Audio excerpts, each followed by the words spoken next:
우리가 그리스도인의 시선으로 현실 세계를 바라보면서 주님께 길을 묻는 일은 매우 귀한 일이라고 하겠습니다. 하루에도 이루 다 읽어볼 수도 없는 소식들이 쏟아지지만 무작위로 몇 가지만 보겠습니다. 우리나라는 깊고 큰 이념 대립의 상처를 가지고 있는데요. 지금 현재까지도 진보와 보수의 극단적인 갈등을 지속하고 있어서 우리 국민들의 정서가 매우 불안한 상태입니다. 새로운 지도부를 맞이한 야당이 무조건 반대가 아닌 합리적 보수를 지향하고 있어서 과연 대화와 타협이 살아있는 정치가 될지 기도하는 마음으로 바라보게 됩니다. 최근 부동산 관련법들이 연달아 개정되면서 또 코로나 상황이 길어지면서 주택과 상가 모두의 주인과 세입자 간 갈등이 높아지는 상황입니다. 이해관계는 그물망과 같아서 어느 한 단편으로 판단할 수 없는데요. 다만 조금이라도 더 가진 사람들이 배려하는 마음을 가질 때 사회가 안정될 수 있다는 마음으로 이 갈등을 바라봅니다. 조두순이라는 흉악범이 있었죠. 그 사람이 징역살이를 마치고 나오는데 그 사람이 살게 될 아파트의 이웃 주민들이 벌써부터 큰 불안에 떨고 있고요. 피해자 가족은 살던 집을 팔고 이사를 준비 중이라고 합니다. 어린이와 여성, 노인들에 대한 범죄에 대해 모든 사회 구성원들이 더욱 예민하게 살피고 모두의 평화와 안전을 위해 기도해야 하겠습니다. 코로나19에 더해서 독감까지 이중의 염려가 높아지고 있습니다. 이럴 때일수록 서로가 방역수칙을 잘 지켜서 우리 이웃들이 공연히 불안해하지 않도록 하는 것이 그리스도인의 최소한의 이웃사랑이라고 하겠습니다. 요즘 인성에 문제 있냐는 질문이 유행이라고 합니다.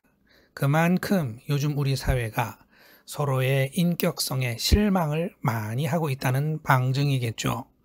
적어도 우리 그리스도인들은 도덕성과 성품이 주님의 형상으로 빛나기를 소원합니다. 하나님 아버지, 우리가 예배를 드릴 수 있는 시간과 공간을 허락하심에 감사드립니다. 저희 예배를 기쁘게 받아주십시오.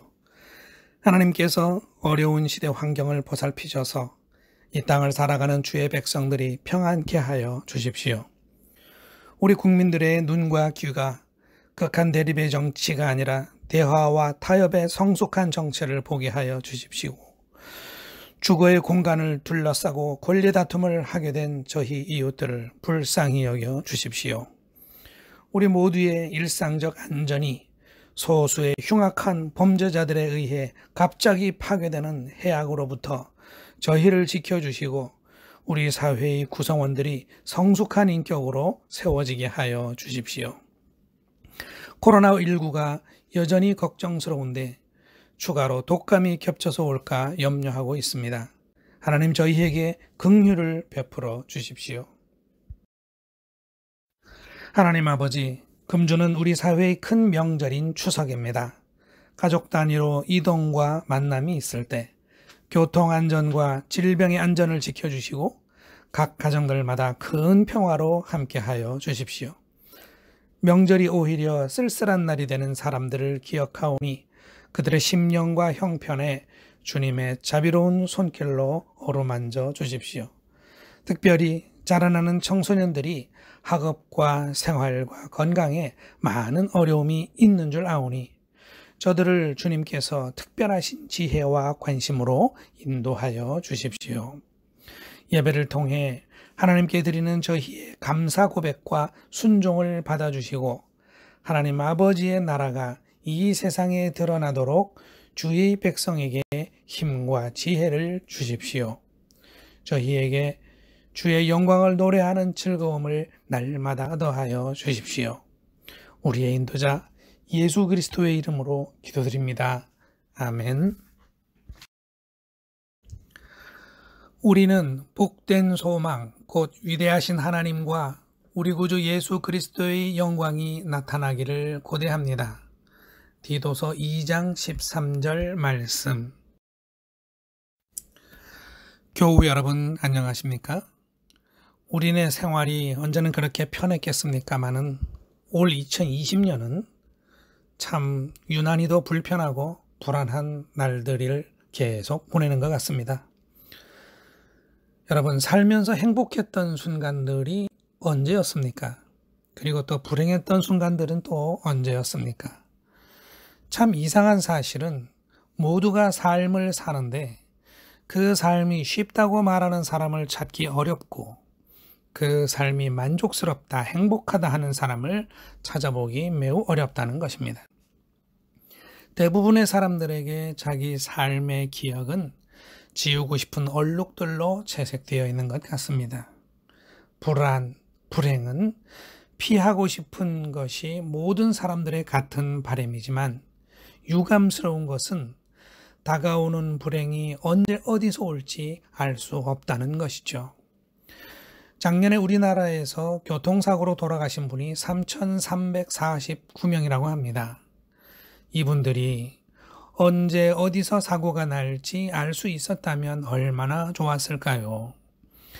사람의 삶이 결코 쉽지 않은 이유는 아무리 이성과 과학과 직감을 발달시켜도 극복할 수 없는 불확실성, 불확정성, 이런 한계 때문이라고 하겠습니다. 이러한 한계는 저렇게 웃으면서 인생의 출발선에 계신 분들도 예외가 될 수 없다는 걸 우리는 알고 있습니다. 그러다 보니 사람들이 자연스럽게 찾고 의지하게 되는 것이 초월적인 능력자일 것입니다. 우리나라 골목마다 교회도 많지만 그보다 많은 것이 점 보는 집입니다. 옛날에는 동서양을 막론하고 점치며 기도하며 제사 지내는 일이 국가의 아주 중요한 행사였습니다. 그렇게 하고 나서 사람들은 초월적 신적 존재가 하는 일들을 기다리는 것이죠. 기다리는 사람들이 할 일은 신적 존재의 그 분노나 저주를 사지 않도록 근신하며 생활하는 것입니다. 우리가 성경을 읽다 보면 온통 기다림으로 가득합니다. 아마도 아브라함은 어떤 이유로 고향이었으며 마르둑 신의 도시였던 갈대아 우르를 떠났고 그 이후에는 자신의 운명을 인도해 줄 다른 신을 기다렸을 것입니다. 하란 땅에서 아버지 데라가 죽은 후에 갈 바를 몰라 방황하고 있을 때 아브라함은 여호와 하나님의 방문을 받았고 축복을 받았고 언약을 받았습니다. 그 후부터 아브라함과 그의 후손 이스라엘은 인생의 어려움을 겪을 때나 자기 족속들이 고난을 받을 때마다 하나님의 임재와 도우심을 기다리는 사람들이 되었습니다. 여러분, 성경을 보면요, 아브라함의 하나님, 이삭의 하나님, 야곱의 하나님이라는 말을 많이 볼 수 있는데요. 하나님을 이렇게 표현하는 이유가 뭘까요? 어떤 의미가 있을까요? 일반적으로 고대의 신들은 왕권의 상징이고 통치의 수단이었습니다. 모두가 신을 믿어야 하고 왕은 그 신의 아들로 숭배가 된 것이죠. 그들의 신은 두렵고 냉혹하고 사람조차도 희생제사로 요구하는 그런 존재였습니다. 그런데 아브라함, 이삭, 야곱은 모두 정착지를 얻지 못하고 나그네처럼 떠돌아야 했던 사람들입니다.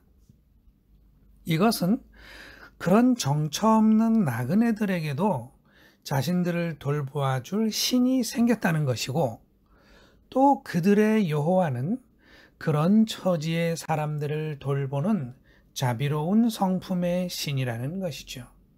그러므로 아브라함과 이삭과 야곱의 하나님은 곧 땅 위에 가장 가난한 사람들도 마음껏 불러도 되고 또 섬길 수 있고 또 그의 은혜와 긍휼을 기다릴 수 있는 그러한 하나님, 그분이 바로 아브라함과 이삭과 야곱의 하나님이라는 것입니다. 야곱은 노년에 자신의 험악했던 일생을 돌아보면서 모든 시간에 함께 하셨던 하나님의 은혜를 기억하였고, 자신이 섬기는 하나님의 이름으로 지상에서 가장 높은 자인 바로를 축복합니다.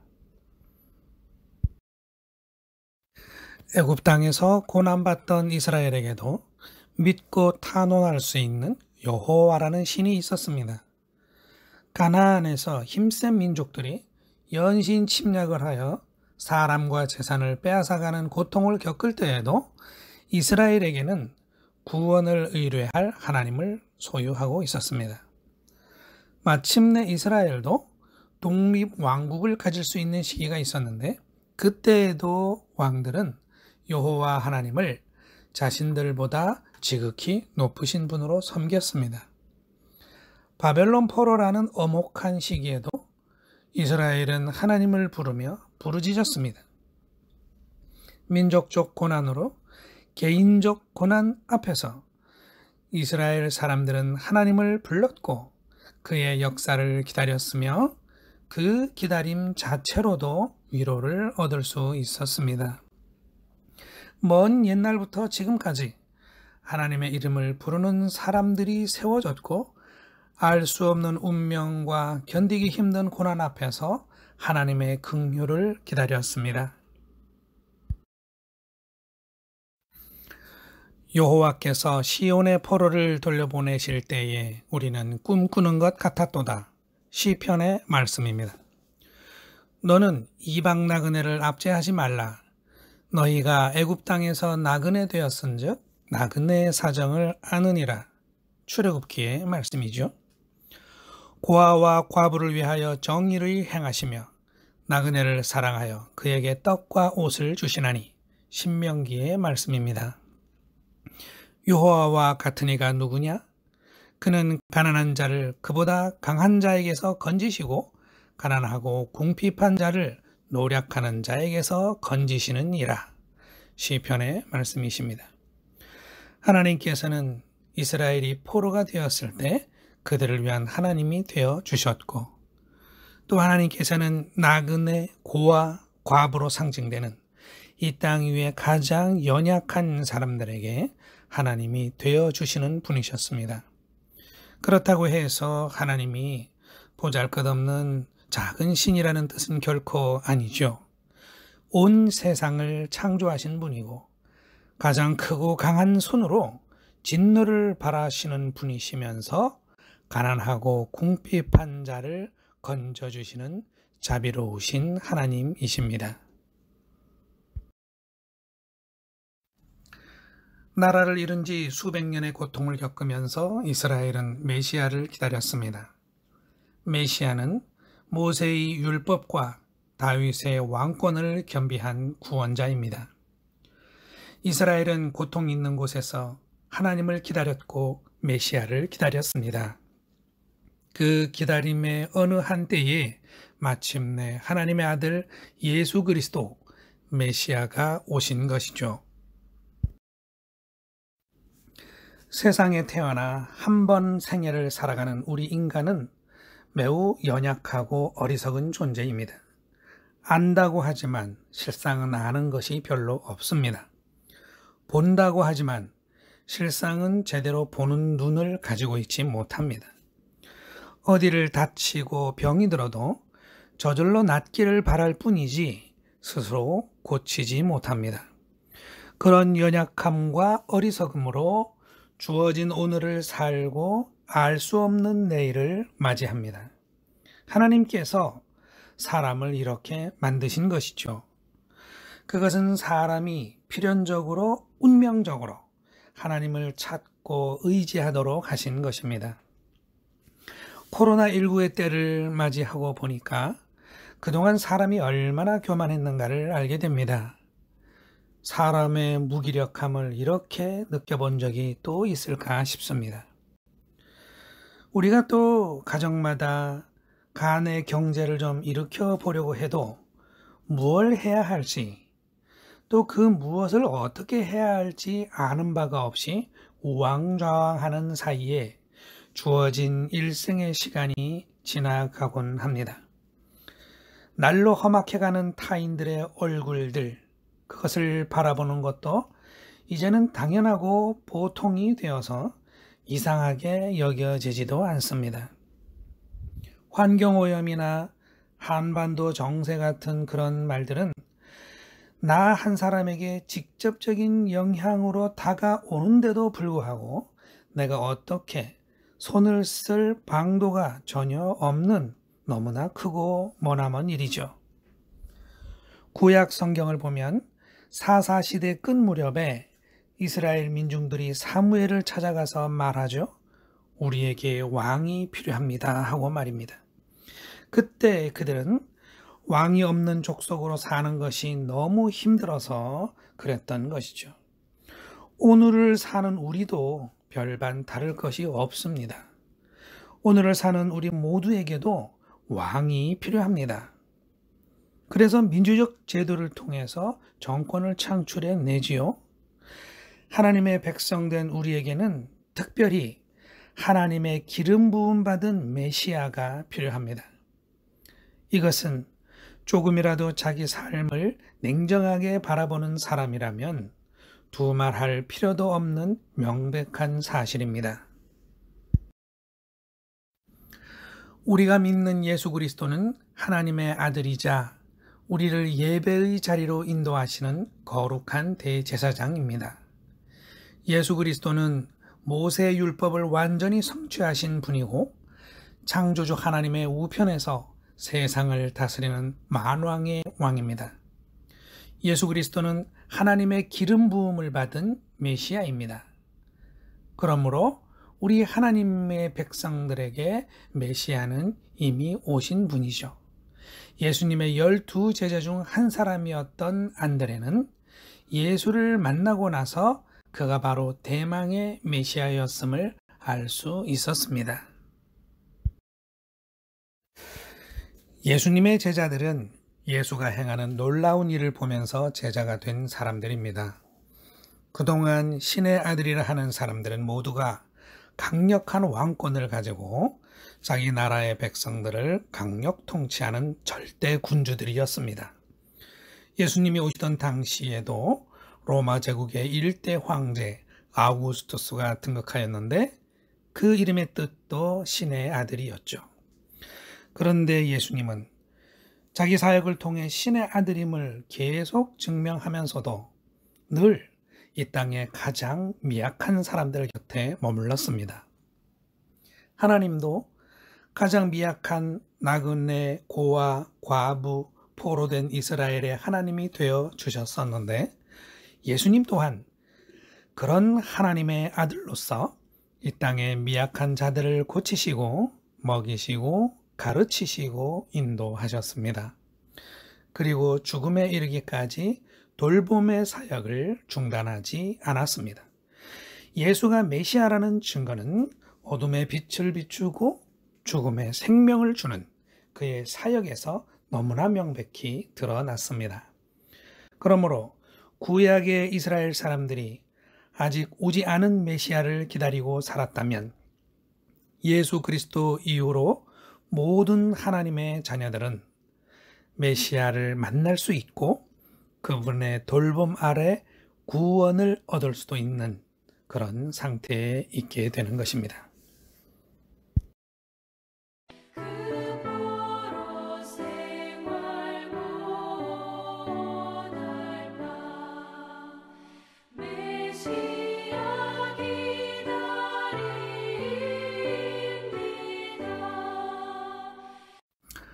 모든 시대를 살아간 사람들이 불확실한 날들 속에서 어렵고 힘든 인생길을 걸었는데 오늘 우리도 어느 한 사람 예외 없이 그 뒤를 따라 저벅저벅 걷고 있습니다.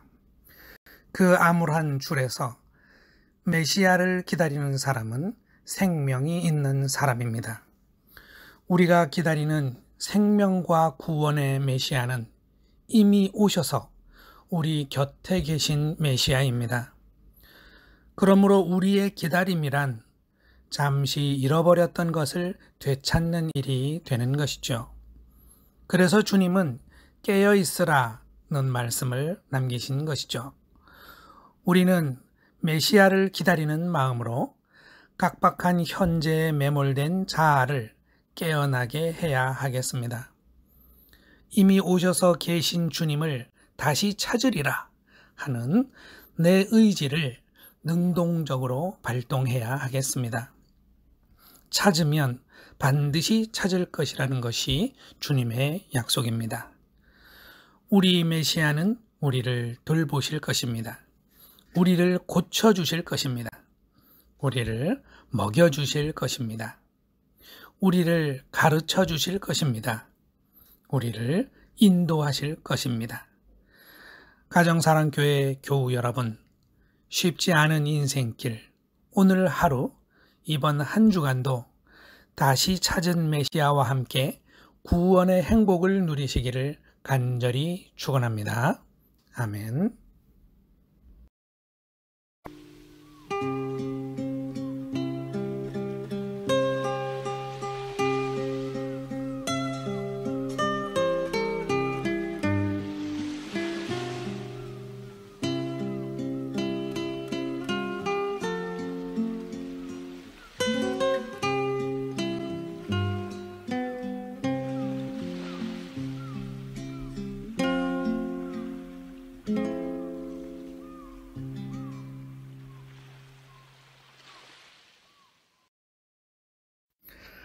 바른 신앙을 위해서는 균형 잡힌 신학이 필요합니다. 기회가 되는 대로 이를 함께 나누어 보겠습니다. 우리 기독교 신앙의 절대적인 기준은 성경이죠. 그런데 정경은 하나로 정해져 있건만 사람들의 목소리는 너무나도 다양합니다. 성경 말씀을 어떻게 읽어야 할까요? 성경은 사람의 손으로 쓰여진 글이죠. 그러므로 쓴 사람의 시대와 공간과 또 그의 고유한 성향이 나타납니다. 하나님은 어느 한 시대와 공간에서 하신 이야기를 영원토록 무한 반복하는 기계적인 분이 아니시죠. 다른 시대, 다른 공간, 다른 성향의 사람에게는 각자의 시대와 환경에 맞는 다양한 해석이 있기 마련이고 그러한 해석을 통하여 말씀을 하고 계십니다. 이러한 다른 해석들은 서로 존중받고 이해될 일이지 서로 오류를 지적하며 다툴 일이 아닙니다. 그리고 성경은 무엇보다 성령의 감동으로 쓰여진 영적인 글입니다. 그러므로 성경을 읽고 반드시 감동이 있어야만 성령의 메시지를 읽었다고 할 수 있습니다. 따라서 오늘 우리는 성경을 어떻게 읽어야 할까요? 말씀에 대한 해석의 다양성을 인정하면서 반드시 내 마음의 감동의 물결을 읽어내야 합니다. 단 한 줄의 말씀이 내 삶의 등불이 될 것입니다. 이제 주님이 가르쳐 주신 기도를 다 같이 하겠습니다. 하늘에 계신 우리 아버지, 아버지의 이름을 거룩하게 하시며 아버지의 나라가 오게 하시며 아버지의 뜻이 하늘에서와 같이 땅에서도 이루어지게 하소서. 오늘 우리에게 일용할 양식을 주시고 우리가 우리에게 잘못한 사람을 용서하여 준 것 같이 우리 죄를 용서하여 주시고 우리를 시험에 빠지지 않게 하시고 악에서 구하소서. 나라와 권능과 영광이 영원히 아버지의 것입니다. 아멘.